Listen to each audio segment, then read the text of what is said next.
শুভ সকাল। দীর্ঘ প্রতীক্ষার পর আজ শুরু হলো ত্রয়োদশ জাতীয় সংসদ নির্বাচন ও গণভোট। শুধু প্রতিনিধি বাছাই নয়, আগামীর বাংলাদেশ ঠিক কেমন হবে তাও নির্ধারিত হবে বহুল আকাঙ্ক্ষিত এই নির্বাচনের মাধ্যমে। আর প্রথমবারের মতো সংসদ নির্বাচনের পাশাপাশি ব্যালটে থাকবে জুলাই জাতীয় সনদ, যা সাংবিধানিক সংস্কারের প্রশ্নে ঐতিহাসিক গণভোট। ভোট আসে, ভোট যায়, পরিবর্তন হয় নেতাদের চেয়ারের, কিন্তু সাধারণ মানুষের ভাগ্যের কি পরিবর্তন হয়? ত্রয়োদশ জাতীয় সংসদ নির্বাচন কি সাধারণ মানুষের ভাগ্য পরিবর্তনে সহায়ক ভূমিকা পালন করতে ঠিক সক্ষম হবে? আমরা কি এই নির্বাচনের মাধ্যমে একটি অবাধ, সুষ্ঠু, নিরপেক্ষ নির্বাচন পেতে যাচ্ছি, নাকি আবারও অতীতের মতো একটি প্রহসনমূলক এবং অনাস্থার নির্বাচনের দিকেই ধাবিত হতে যাচ্ছি? ঠিক কেমন হচ্ছে অন্তর্বর্তী সরকারের আয়োজনে জাতীয় সংসদ নির্বাচন ও গণভোট? দর্শক, এই বিশাল মহাযজ্ঞকে সামনে রেখে এটেন বাংলা আয়োজন করছে দুদিন ব্যাপী বিশেষ নির্বাচনী অনুষ্ঠানমালা ইস্পাহানি ভোটের মাঠে সারাদিন, powered by Asian Duplex Town. আমরা এই অনুষ্ঠানের মাধ্যমে আপনাদের সাথে তুলে ধরব ভোটের খবর, মাঠের খবর, বিশিষ্ট রাজনৈতিক বিশ্লেষকদের চুলচেরা বিশ্লেষণ। দর্শক, দুদিন ব্যাপী আমাদের এই অনুষ্ঠান মালায় আপনাদের সকলকে আমন্ত্রণ জানাচ্ছি। আমি ফাতিহা শাফি। দর্শক, আজ 12ই ফেব্রুয়ারি বাংলাদেশের প্রেক্ষাপটের গুরুত্বপূর্ণ একটি দিন। আজকে নাগরিকের অধিকার প্রয়োগের দিন, ভোটাধিকার প্রয়োগের দিন। এটি সিদ্ধান্ত গ্রহণের দিন। কে হবেন ভোটারের পছন্দের নির্বাচিত জনপ্রতিনিধি, কারা যাবেন সংসদে, কোন পথে ঠিক এগোবে দেশ, গণতন্ত্রই বা মোড় নিবে ঠিক কোন পথে? ইতোমধ্যে সকাল 7:30 সারা দেশে একযোগে শুরু হয়েছে ভোট গ্রহণ, যা বিরতিহীনভাবে চলবে বিকেল 4:30 পর্যন্ত। অন্তর্বর্তী সরকারের প্রধান উপদেষ্টা প্রফেসর ডক্টর মোহাম্মদ ইউনূসের বিবৃতি অনুযায়ী আগের জাতীয় নির্বাচনগুলোতে এত বেশি সংখ্যক প্রার্থী আসলে দেখা যায়নি। এবারের নির্বাচনে 51টি দল প্রতিদ্বন্দ্বিতা করছে। আজ সারা দেশে 299টি আসনে একযোগে ভোট গ্রহণ হচ্ছে। ভোট হচ্ছে 42,799টি ভোট কেন্দ্রে, যেখানে রয়েছে 2,47,482টি ভোট কক্ষ। প্রতিদ্বন্দ্বিতা করছেন মোট 2,028 জন প্রার্থী। এর মধ্যে দলীয় প্রার্থী 1,755 জন, স্বতন্ত্র প্রার্থী রয়েছেন 273 জন, নারী প্রার্থী রয়েছেন 83 জন। এর মধ্যে দলীয় 63 জন, স্বতন্ত্র রয়েছেন 20 জন। নির্বাচন কমিশনের তথ্য অনুযায়ী যদি আমরা বলি, এই নির্বাচনের ভোটাধিকার প্রয়োগ করবেন 12,77,11,893 জন ভোটার। এর মধ্যে পুরুষ ভোটার রয়েছেন 6,68,00,000, নারী ভোটার রয়েছেন 6,28,00,000। দর্শক, আমরা যেরকমটা বলেছি যে এই অনুষ্ঠানে আমরা যারা আসলে নির্বাচন নিয়ে বিশ্লেষণ করে তাদেরকে আমন্ত্রণ জানানোর চেষ্টা করি। আজ আমাদের সাথে এই মুহূর্তে স্টুডিওতে উপস্থিত আছেন জনাব ডক্টর বদিউল আলম মজুমদার, যিনি দেশের নির্বাচন ব্যবস্থা, সরকার ও সুশাসন নিয়ে কাজ করা একজন বিশিষ্ট ব্যক্তিত্ব, অর্থনীতিবিদ, উন্নয়ন কর্মী, রাজনৈতিক বিশ্লেষক এবং সুশাসনের জন্য নাগরিক সুজনের সম্পাদক, যিনি একই সঙ্গে নির্বাচন ব্যবস্থা সংস্কার কমিশনের প্রধান এবং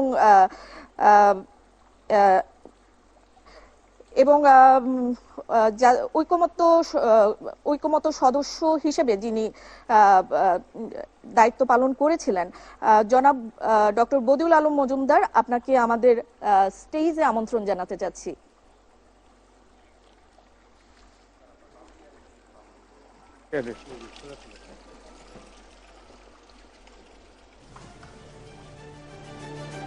আপনাকে আমন্ত্রণ জানাচ্ছি আমাদের আজকে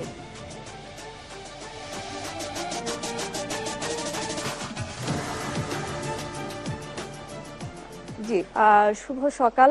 আপনাকে আজকে এই নির্বাচন মুখর এই আমেজে পেয়ে আমরা অত্যন্ত আনন্দিত এবং আপনাকে স্বাগত জানাচ্ছি আবারও। অনেক ধন্যবাদ। জি, আমরা যেরকমটা আপনার কাছে যে প্রশ্নটি দিয়ে আসলে শুরু করতে চাচ্ছি, অন্তর্বর্তী সরকারের আসলে তিনটি প্রতিশ্রুতি ছিল, সেই প্রতিশ্রুতিগুলোর মধ্যে ছিল বিচার, সংস্কার আর নির্বাচন। নির্বাচন কিন্তু ইতিমধ্যে 7:30 থেকে শুরু হয়ে গিয়েছে। সেই নির্বাচনের আমরা দেখতে পাচ্ছি যে নির্বাচন সুষ্ঠুভাবেই সম্পন্ন হচ্ছে। আমাদের কাছে এই পর্যন্ত যে তথ্য এসেছে তার মতে গণ অভ্যুত্থানের আকাঙ্ক্ষার উপর দাঁড়িয়ে এই নির্বাচনকে আপনি ঠিক কেমন ভাবে দেখছেন? আমি তো মনে করি এটা বহু প্রতীক্ষিত নির্বাচন আমাদের জন্য। গত 15-16 বছর 2008-এর পর বস্তুত মানুষ ভোটাধিকার প্রয়োগ করতে পারে নাই। তারা তাদের পছন্দের প্রার্থীকে ভোট দিয়ে সরকার গঠনের ব্যাপারে সহায়তা করতে পারে নাই। তো এই বহু প্রতীক্ষিত এবং সেই বহুদিনের আকাঙ্ক্ষিত নির্বাচন আজকে হতে যাচ্ছে। তো আমি উৎফুল্ল। আমি নিজে, আমার সংগঠন এবং অনেক নাগরিক, বাংলাদেশের অনেক নাগরিকই আমাদের ভোটাধিকার ফেরতের জন্য বহুভাবে আমরা প্রচেষ্টা চালিয়েছি, আন্দোলন করেছি, আমরা বলেছি, বিভিন্ন কার্যক্রম হাতে নিয়েছি। তো এই তারই ফলাফল আজকের দিনটা। তো আমি আনন্দিত যে আমরা ভোটাধিকার প্রয়োগের আবারও সুযোগ পাচ্ছি। তো এটা আনন্দের মুহূর্ত। এটা আমরা আশা করি যে এই আনন্দের মুহূর্তে আমরা সবাই দায়িত্বশীল আচরণ করব। আমরা আমাদের নাগরিক হিসেবে অবশ্যই ভোটাধিকার প্রয়োগ করব। আমরা জেনে শুনে বুঝে ভোটাধিকার প্রয়োগ করব এবং আমাদের পছন্দের প্রার্থীকে অবশ্যই আমরা ভোট দেব। এবং এর মাধ্যমে আশা করি যে একটা সুষ্ঠু, নিরপেক্ষ, শান্তিপূর্ণ নির্বাচন হবে এবং আমাদের গণতান্ত্রিক প্রক্রিয়ার যে প্রথম ধাপ যে নির্বাচন, সেই নির্বাচনটা সুচারুরূপে সম্পন্ন হবে। আচ্ছা, আমরা সেই প্রত্যাশা আমরাও ব্যক্ত করছি আসলে। কিন্তু আমরা যেরকমটা জেনেছি, centre for governance studies CGS এর একটি গবেষণায় উঠে এসেছে যে নির্বাচন নিয়ে দেশের 50% বেশি মানুষ আসলে উদ্বিগ্ন এবং প্রায় 26% মানুষ এই নির্বাচনকে চরম অনিরাপদ নির্বাচন হিসেবে আখ্যায়িত করেছেন। এবং আপনিও সেখানে উল্লেখ করেছেন সুষ্ঠু নির্বাচন আয়োজনে নির্বাচনী সংস্কার কমিশন সুপারিশ করলেও তা আসলে মানা হয়নি। তাহলে কি আমরা আরেকটি সুষ্ঠু নির্বাচন কি আশা করতে পারছি না? হ্যাঁ, অনেক ত্রুটি বিচ্যুতি আছে, অনেক সীমাবদ্ধতা আছে এবং নির্বাচন কমিশন, এটা ঠিক, নির্বাচন কমিশন যে আমরা নির্বাচন ব্যবস্থা সংস্কার কমিশনের পক্ষ থেকে যে সকল সুপারিশ করেছি তার অনেকগুলোই গুরুত্বপূর্ণ সুপারিশগুলো গ্রহণ করে নাই। তবুও আমরা যদি সবাই আমাদের সদিচ্ছা প্রদর্শন করি, আমরা যদি সবাই আমাদের দায়িত্ব পালন করি সঠিকভাবে, তবুও একটা সুষ্ঠু নির্বাচন হতে পারে এবং এর মাধ্যমে সুষ্ঠু এবং শান্তিপূর্ণ নির্বাচন হতে পারে।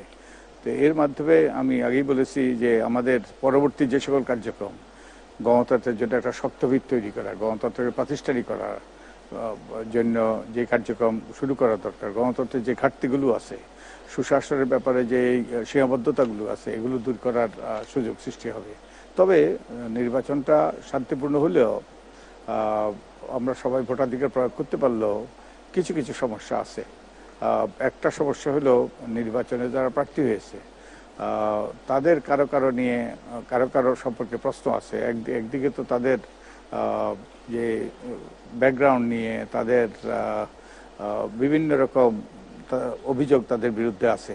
এছাড়াও সবচেয়ে বড় সমস্যা হলো অভিযোগ আছে যে একটা উল্লেখযোগ্য অংশ যারা নির্বাচন প্রতিদ্বন্দ্বিতা করছে তারা নির্বাচন করার যোগ্য কিনা সে নিয়ে গুরুতর প্রশ্ন আছে। যেমন অনেক ঋণ খেলাপি, তারপরে যারা দ্বৈত নাগরিক।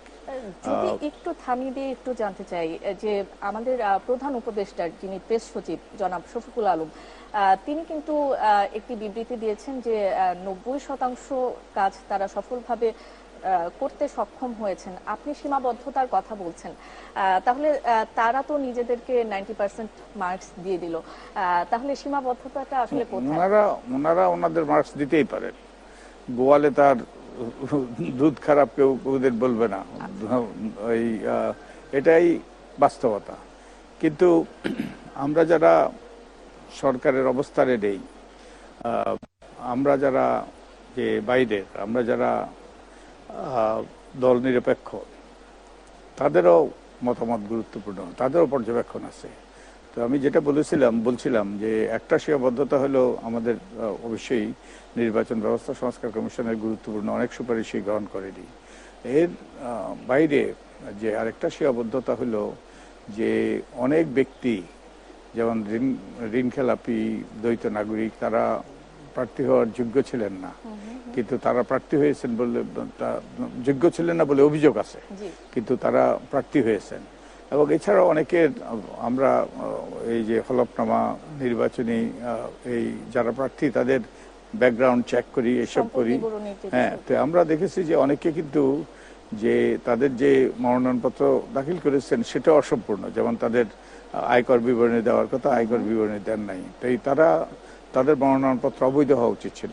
তো এইরকম ব্যক্তি যখন নির্বাচনে অংশগ্রহণ করে তখন নির্বাচনের সমীকরণে বদলে যায়।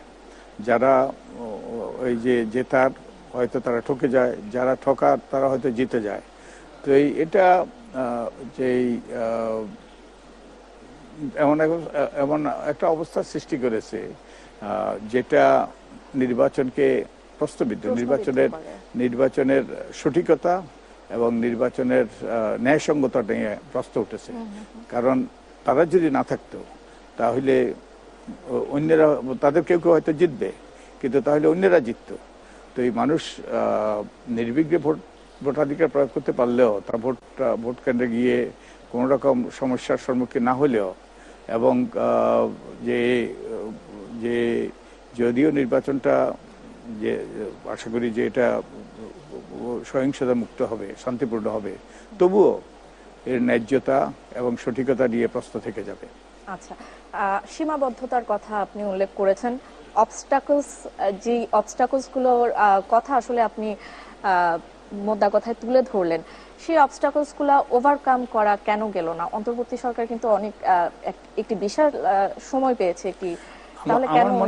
আমার মনে হয় যাদের দায়িত্ব পালন করার কথা, যে দায়িত্ব পালন করার কথা, তারা সেই দায়িত্বটা সঠিকভাবে পালন করে নাই, কিংবা কোনো কোনো ক্ষেত্রে নির্বাচন কমিশনের শিথিলতা এবং নির্বাচন কমিশনের কঠোরভাবে আইন বিধিবিধান প্রয়োগ করার যে দায়িত্ব, সেই দায়িত্ব সঠিকভাবে পালন না করা। যেমন এই যে অনেক ব্যক্তি রেখে যারা দ্বৈত নাগরিক, অনেক ব্যক্তি রেখে যারা একটা যে দ্বৈত নাগরিকত্ব বাতিলের জন্য তারা একটা দরখাস্ত করেছে, এই দরখাস্তটা জমা দিয়েই তারা এই যে তাদের মনোনয়নপত্র বৈধ করে দিয়েছে।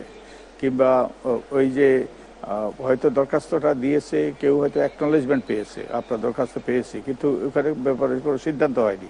তো কোনো ডকুমেন্ট ছাড়া যেটা প্রমাণ করবে তারা দ্বৈত নাগরিকত্ব পরিত্যাগ করেছে, সেটা ছাড়া যদি মনোনয়নপত্র গ্রহণ করা হয়, বৈধ করা হয়, তাহলে সেটা আইনের সাথে সঙ্গতিপূর্ণ নয়। তো এইরকম ঋণ খেলাপির ব্যাপারেও এরকম হয়েছে। একজন কমিশনারকে বলতে শোনা গিয়েছে, বৈধ করে দিলাম, টাকাটা কিন্তু দিয়ে। তো এগুলো সেই বিষয়গুলো নিয়ে আসলে আমরা আলোকপাত করতে চাচ্ছি। সেই বিষয়গুলো নিয়ে আমরা আপনার সাথে আরো আলোচনা করব। আমাদের একজন সহকর্মী আমাদের সাথে ইতোমধ্যে যুক্ত হয়েছেন, আমরা তার কাছে চলে যেতে চাচ্ছি। জি বাবু, আপনি আমাদের সাথে রাজশাহী থেকে যুক্ত হয়েছেন, আশা করছি আমাকে শুনতে পারছেন। আরে মনির ভাই, জি বাবু, বাবু আপনি আমাকে শুনতে পারছেন আশা করছি।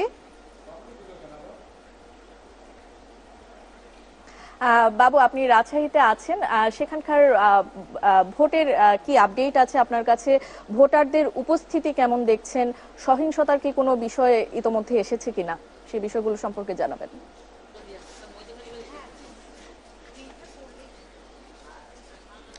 ধন্যবাদ আপনাকে। আমরা রাজশাহী শহরে আছি, এটি গভর্নমেন্ট ল্যাবরেটরি স্কুল ভোট কেন্দ্র। এই কেন্দ্রটিতে প্রায় 2700 ভোটার রয়েছেন এবং সবাই নারী। এখানে আমি এসেছি কিছুক্ষণ আগে এবং এখানকার যে প্রিজাইডিং কর্মকর্তা রয়েছেন তার সাথে আমি কথা বলেছি।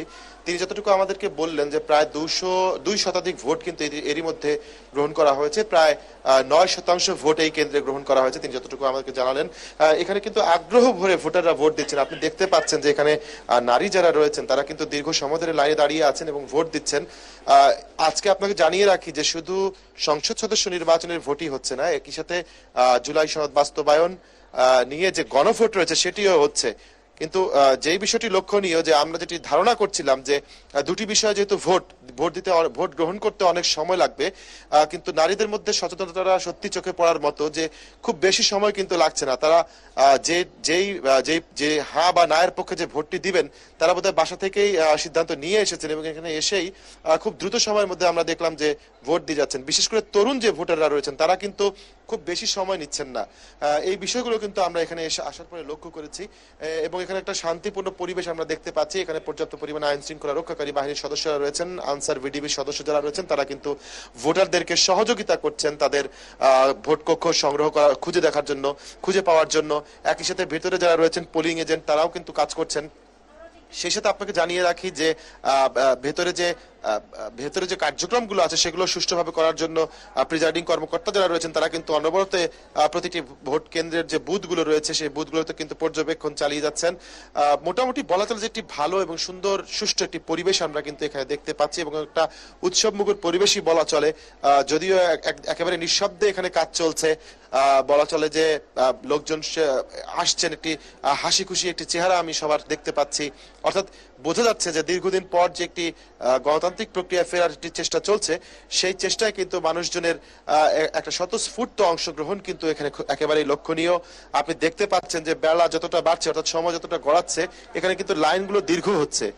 নিশ্চয়ই আপনি ছবিগুলোতে দেখতে পাচ্ছেন যে নারী ভোটার যারা রয়েছেন তাদের কিন্তু উপস্থিতি বাড়ছেই এবং তারা ভোট দিচ্ছেন। আমরা একটু চেষ্টা করব, একজন ভোটার সম্ভবত ভোট দিয়ে বেরিয়েছেন। কাকি একটু আপনার সাথে কথা বলতে চাই, আপনি ভোট দিয়েছেন নিশ্চয়ই, কেমন ভোট দিলেন, কিভাবে কেমন লাগলো আপনাকে ভোট দিয়ে? একটু এবার ছিল গণভোটও ছিল, এগুলো দিতে আপনার কোনো সমস্যা হয়েছে না? একটু বিস্তারিত আমাদের একটু বলেন।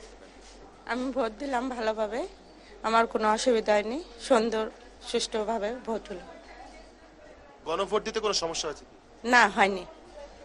এখানকার কর্মকর্তারা আপনাকে সহযোগিতা করেছেন? হ্যাঁ, করেছে। জি, আপনাকে ধন্যবাদ। শুনলেন একজন ভোটার ভোট দিয়েছেন এবং তার অনুভূতি এবং অভিজ্ঞতাগুলো তিনি জানালেন। আরো বেশ কয়েকজনকে আমরা দেখছি তারা বেরোচ্ছেন, আমরা একটু জানতে চেষ্টা করব যে আসলে কেমন ভোট হলো, তাদের অভিজ্ঞতাটা কিরকম হলো। আপনি দেখতে পাচ্ছেন যে লাইন কিন্তু এখনো বেড়েই চলেছে বেলা বাড়ার সাথে সাথে। যেহেতু একটি শহর এলাকা, এখানে কিছুটা শীত ছিল, সেই শীত কিন্তু উপেক্ষা করে, শীতের চাদর উপেক্ষা করেই কিন্তু এখানে ভোটাররা চলে এসেছেন ভোট দেওয়ার জন্য, তাদের গণতান্ত্রিক যে অধিকারটি রয়েছে সেটি প্রয়োগ করার জন্য।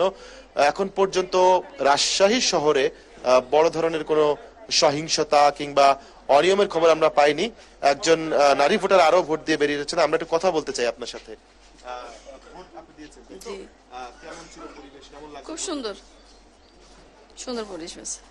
আমরা সরাসরি আছি, আপনি যদি একটু বিস্তারিত বলতেন আপনার অভিজ্ঞতা গতবারের চাইতে এবং এইবারের। সুন্দর আছে, এবার ভালো আছে। আইন শৃঙ্খলা পরিস্থিতি কেমন দেখছেন? সবকিছু ভালো, জি সবকিছু ভালো আছে। সহযোগিতা কি পেয়েছেন সবাই? সবাই তো আপনি দেখলেন সবাই ভোট দিতে পেরে কিন্তু খুশি। সুতরাং বলা চলে যেটি উৎসব মুখর পরিবেশে এখানে ভোট গ্রহণ চলছে।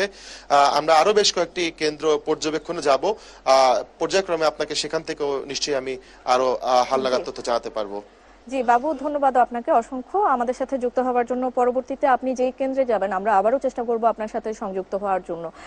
চলে আসতে চাচ্ছে আপনার কাছে, যেরকমটা আমরা দেখছিলাম যে উনি যেরকমটি বলছিলেন একটি উৎসব মুখর পরিবেশে কিন্তু ভোট গ্রহণ সম্পন্ন হচ্ছে এবং সাধারণ যারা মানুষ আছেন তারা কিন্তু গণভোটের যে বিষয়টি এখানে উল্লেখ করেছেন তারা সেই বিষয়টি সম্পর্কে তারা অবগত। কিন্তু আমরা পূর্ববর্তী যে সংবাদ প্রচারিত হয়েছে বা পূর্ববর্তী যে লাইভগুলোতে আমরা গিয়েছি সেখানে আমরা গণভোটের বিষয়ে আসলে যারা ভোটার রয়েছেন তাদের অজ্ঞতা যে বিষয়টি সেটি কিন্তু উঠে এসেছে। তো সে ব্যাপারে আপনার আসলে অভিমত কি?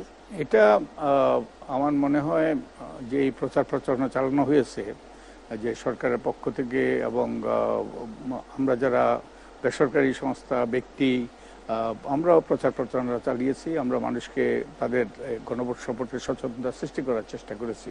তো এর মাধ্যমে আমার মনে হয় মানুষের মধ্যে যে অস্পষ্টতা ছিল সেই অস্পষ্টতা অনেকাংশে দূরীভূত হয়ে গিয়েছে। বস্তুত বিষয়টা হলো যে গণভোটটা হবে 48টা বিষয় নিয়ে, যেগুলো সংবিধান সংস্কার সংক্রান্ত। এই 48টা বিষয়ের মধ্যে 48টা বিষয়ের মাধ্যমে কতগুলো আইনের সংস্কার হবে, প্রাতিষ্ঠানিক সংস্কার হবে এবং কাঠামোর সংস্কার হবে। গণতান্ত্রিক ব্যবস্থাটা হলো নজরদারিত্বের ব্যবস্থা, অর্থাৎ যে ক্ষমতার একটা বৈশিষ্ট্য হলো ক্ষমতা যেখানে সেখানেই কুক্ষিগত হয় এবং ক্ষমতার অপব্যবহার করা হয়। তাই ক্ষমতাটাকে যারা ক্ষমতাধর তাদের প্রতি নজরদারিত্ব রাখা প্রাতিষ্ঠানিকভাবে অত্যন্ত গুরুত্বপূর্ণ। একই সাথে ব্যক্তি পর্যায়েও অতন্দ্র প্রহরী ভূমিকা পালন করলে যে যারা ক্ষমতাধর তাদের ক্ষমতা প্রয়োগের ক্ষেত্রে অপপ্রয়োগটা রোধ করা যায়। তো এই ক্ষমতাধররা তাদের বিষয়গুলো সম্পর্কে আমরা আবারও আসছি। এখন জনাব বিএনপি চেয়ারম্যান জনাব তারেক রহমান ভোট দিচ্ছেন, আমরা সেখানে সরাসরি চলে যাচ্ছি।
হ্যাঁ হ্যাঁ, শুনতে পাচ্ছি এখন।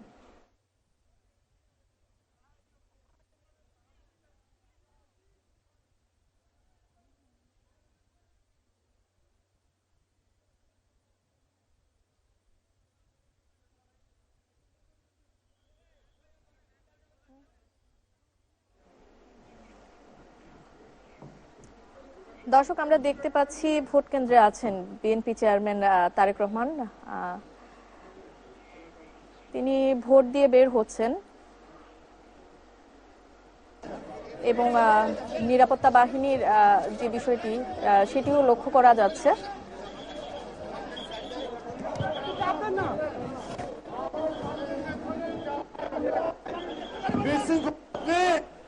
আমি আমার সাংবাদিক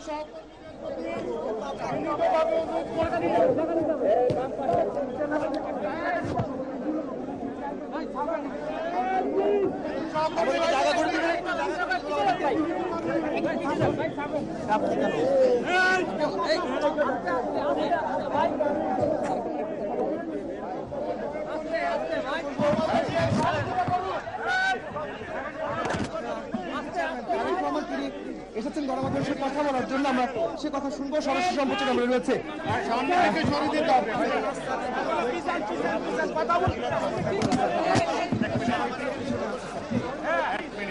ক্যামেরা দেখতে পাচ্ছি না, ক্যামেরা দেখতে পাচ্ছি না।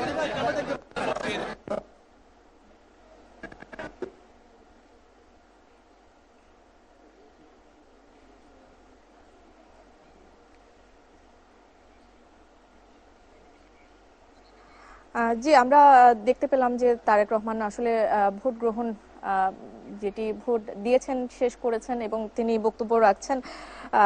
আপনার কাছে আসলে চলে আসতে চাচ্ছি এবার আপনি বিভিন্ন সীমাবদ্ধতার কথা আসলে এর আগে আমরা শুনতে পেয়েছি, তার মধ্যে দ্বৈত নাগরিকত্বর বিষয়টি সেটিও চলে এসেছে আপনার কাছে। কেমন দেখছেন আপনি?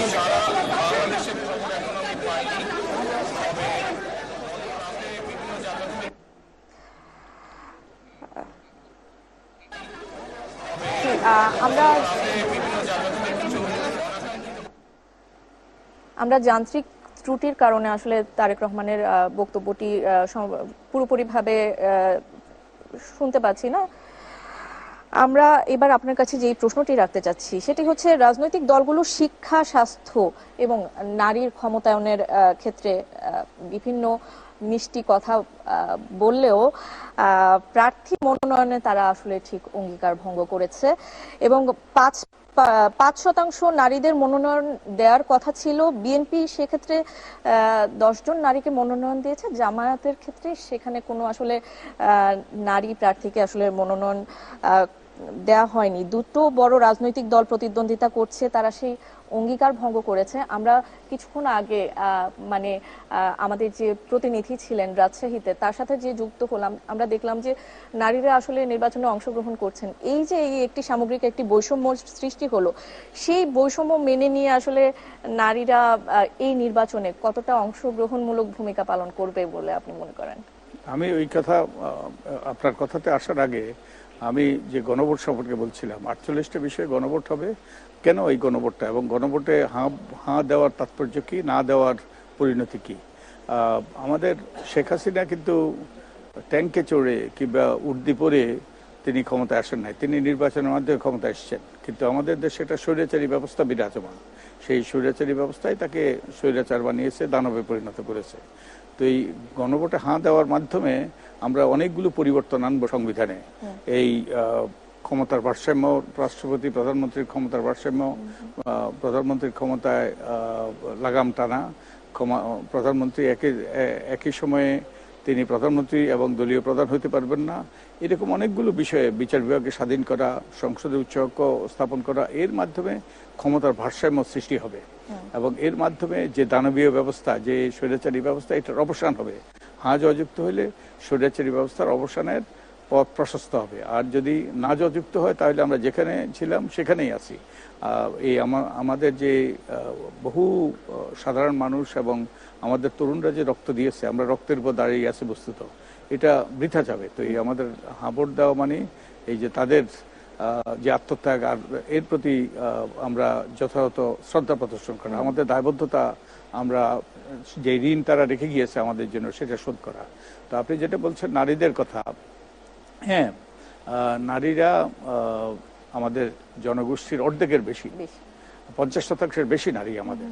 এবং আমি উল্লেখ করেছি প্রায় 6,28,00,000 নারী ভোটার কিন্তু রয়েছেন তারা। হ্যাঁ, তো আমাদের কিন্তু যেটা আপনি বলছেন, যেটা লক্ষণীয় সেখান থেকে, নারীরা জনসংখ্যায় বেশি হলেও কিন্তু ভোটের যে তালিকা, ভোটার তালিকায় সেখানে কিন্তু নারীরা কম, প্রায় 20 লাখের মতো কম নারী আছে। তার মানে নারীরা সেখানেও বঞ্চিত।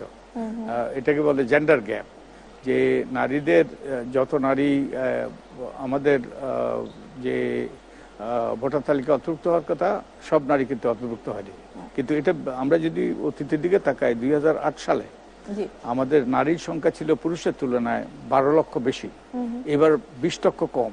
তার মানে অনেক যোগ্য নারী যারা ভোটার হওয়ার যোগ্য, তারা কিন্তু ভোটার হতে পারে না। এখানে তো একটা বৈষম্য আছে। আর একটা বৈষম্য হলো নারীরা অর্ধেক জনগোষ্ঠী, অতএব সংসদের মাধ্যমে রাজনৈতিক ক্ষমতায়ন হয়, সংসদের অন্তত অর্ধেক নারীদের জন্য, অর্ধেক সংসদ সদস্য নারী হওয়া উচিত। কিন্তু আমাদের পুরুষতান্ত্রিক ব্যবস্থা এবং অনেক রকম সীমাবদ্ধতার কারণে এটা হয় না। কিন্তু আমরা সংরক্ষিত নারীর ব্যবস্থা করেছি, সংরক্ষিত নারীর বিধান করেছি, কিন্তু সংরক্ষণ পদ্ধতি যেটা আছে এটা সম্পূর্ণ অগ্রহণযোগ্য, এটা নারীদের ক্ষমতায়িত করে না। আর তো এটার থেকে উত্তরণের লক্ষ্যে নারীদের সরাসরি নির্বাচনের প্রস্তাব করা হয়েছে এবং আমি ঐক্যবদ্ধ কমিশনের সদস্য ছিলাম। সেখানে 5% নারীকে মনোনয়ন দেবে প্রত্যেকটা দল, সেই রকম একটা বিষয়ে একমত হয়েছে সবাই। কিন্তু দুর্ভাগ্যবশত কোনো দলেই সেই অঙ্গীকার রক্ষা করে নাই। তো এখন অঙ্গীকার ভঙ্গ করার মাধ্যমে তোদের যদি যাত্রা শুরু হয়, তাহলে তো ভবিষ্যতে আর অন্যান্য যেসব অঙ্গীকার করছে, আপনি ওই যে নির্বাচন ইশতেহার কথা বলছেন, নির্বাচন ইশতেহারে বহু রকম অঙ্গীকার, সব ভালো ভালো কথা আছে, এবং ঘুম পাড়ানি গানের মতো যত কিছু মানুষ শুনতে চায়, যত কিছু আকর্ষণীয় সবকিছু বলা আছে, কিন্তু সেখানে কিভাবে বাস্তবায়িত হবে এবং কি এই কোথা থেকে সম্পদ আসবে, সেই রকম রূপরেখা অনুপস্থিত। তার ফলে এটা অতীতে যেমন এই যে নির্বাচনী এই যে নির্বাচনী ইশতেহার কথার কথাতেই সেই সীমাবদ্ধ ছিল, এবারও আবার যদি আবার কথার কথাতেই, অর্থাৎ এটা বলার জন্য বলা কিন্তু বাস্তবায়নের জন্য নয়, তাহলে এটা অর্থহীন একটা এই যে রাজনৈতিক দলের জন্য আমাদেরকে আশ্বাস দেওয়া হচ্ছে। তবে ভবিষ্যতে যেটা হবে যে এটা কিন্তু একটা চুক্তি, একটা লিখিত চুক্তি। রাজনৈতিক দল এই অঙ্গীকার করে তারা ভোট চেয়েছে, ভোট পেয়ে কোনো একটা জোট কিংবা দল তারা ক্ষমতায় যাবে, তো এটা তারা অঙ্গীকার করেছে। তো ভবিষ্যতে অঙ্গীকার রক্ষা না করলে আমরা হয়তো আদালতে যাওয়ারও সুযোগ পাবো, সেই সুযোগটা আমাদের গ্রহণ করা দরকার, তাদেরকে দায়বদ্ধ করা দরকার। সেই সূত্র ধরে আসলে একটি প্রশ্ন রাখতে চাচ্ছি আপনার কাছে। আপনি ডিবেট ফর ডেমোক্রেসি আয়োজিত ছায়া সংসদ অনুষ্ঠানে বলেছিলেন যে পুরনো পদ্ধতিতে ভোট হলে আগের মতো বিতর্ক হতে পারে। পুরনো পদ্ধতি বলতে আমরা আসলে যেটি বুঝি সেটি হচ্ছে এককভাবে নির্বাচনে আধিপত্য বিস্তারের যে বিষয়টি, যেটি আমরা পূর্বে দেখে এসেছি, এবং নির্বাচনে অংশগ্রহণমূলক নির্বাচন না হওয়ার যে বিষয়টি সেটিও চলে আসে। আপনি এটিও উল্লেখ করেছিলেন যে সময়ে বলে দিবে আওয়ামী লীগ নির্বাচনে অংশগ্রহণ করবে কি করবে না। আজকে কিন্তু সেই সময় এসে গেছে এবং আমরা দেখতে পেয়েছি আওয়ামী লীগের অংশগ্রহণ ছাড়াই কিন্তু নির্বাচন সম্পূর্ণ হচ্ছে। তো আওয়ামী লীগের ক্ষেত্রে যেসব ভোটাররা আওয়ামী লীগ যারা সমর্থন করেন, তারা যেহেতু ভোট কাস্ট করছেন না, তাহলে নির্বাচন ঠিক কতটা অংশগ্রহণমূলক হলো বলে আপনি মনে করছেন? তো আপনার এই শেষ প্রশ্নটার আগে আমি যেটা বলেছি, পুরানো পদ্ধতিতে হাঁটলে নতুন গন্তব্যে পৌঁছা যাবে না। অর্থাৎ আমরা যদি চট্টগ্রামের দিকে রওনা দেই, আমরা কিন্তু সেই সিরাজগঞ্জে যেতে পারবো না। তো আমাদের এই হলো বাস্তবতা। তো আমি আগেই যেটা বলছিলাম, আমাদের যে সাংবিধানিক পদ্ধতি, আইন কানুন, আমাদের প্রাতিষ্ঠানিক যেই কাঠামো, সেই কাঠামোতে এটা স্বৈরতন্ত্রের জন্যই, স্বৈরতন্ত্র সৃষ্টির জন্যই সহায়ক। তো ওই কাঠামো না বদলালে, এবং এই কাঠামো বদলাবে গণভোটে হাঁ যুক্ত হলেই কিন্তু এই কাঠামো বদলানোর সুযোগ সৃষ্টি হবে। তাহলে কিন্তু আমরা আবার স্বৈরাচারী ব্যবস্থায় ফিরে যেতে পারি। তো এখন আওয়ামী লীগের সরকার, আওয়ামী লীগকে যে তাদেরকে নির্বাচনে অংশগ্রহণ করার ব্যাপারে সরকার নির্দেশনা জারি করেছে যে তারা নির্বাচনে অংশগ্রহণ করতে পারবে না, এবং নির্বাচন কমিশনও তাদের যেই প্রতীক সেটা স্থগিত করেছে। এই অবস্থায় অবশ্যই যে আওয়ামী লীগ দল হিসাবে নির্বাচনে অংশ নিতে পারছে না, এবং এটার জন্য বহুলাংশে আওয়ামী লীগ নিজেরাই দায়ী। কারণ আওয়ামী লীগের সব নেতাকর্মী, অন্তত গুরুত্বপূর্ণ নেতারা সব দেশ ছাড়া হয়েছে, তাদের বিরুদ্ধে গুরুতর অভিযোগ আছে, কারো শাস্তি হয়েছে, তারা বিচারেরও সম্মুখীন হয়নি, বিচারিক প্রক্রিয়ায় তারা নিজের নির্দোষ প্রমাণ করতে পারে না। একই সাথে তাদের কোনো বিকল্প কাঠামো গড়ে ওঠে নাই, যে যাদের বিরুদ্ধে অভিযোগ নাই সেই রকম ব্যক্তিদেরকে নিয়ে একটা আওয়ামী লীগের কাঠামো গড়ে ওঠে নাই যারা নির্বাচনে অংশগ্রহণ করতে পারত। এবং শুধু তাই নয়, তারা অতীতে যে সকল অন্যায় করেছে, খুন খারাপি করেছে, তার জন্য তো ক্ষমতা চাই নাই, দুঃখ প্রকাশও করে নাই, বরং তারা আস্ফালন করছে, তারা হুমকি দিচ্ছে আবারও তারা ফিরে আসতে, তারা প্রতিশোধ নেবে। এই অবস্থায় যে তারাই বহুলাংশে দায়ী, তাদের নির্বাচন অংশগ্রহণ করার সুযোগ যে তারা পায়নি। আর তবে তারা যে দল হিসেবে নির্বাচন অংশগ্রহণ করতে না পারলেও তাদের যারা সমর্থক, তারা কিন্তু ভোট দেওয়ার ব্যাপারে কিন্তু কোন রকম বিধিনিষেধ নাই।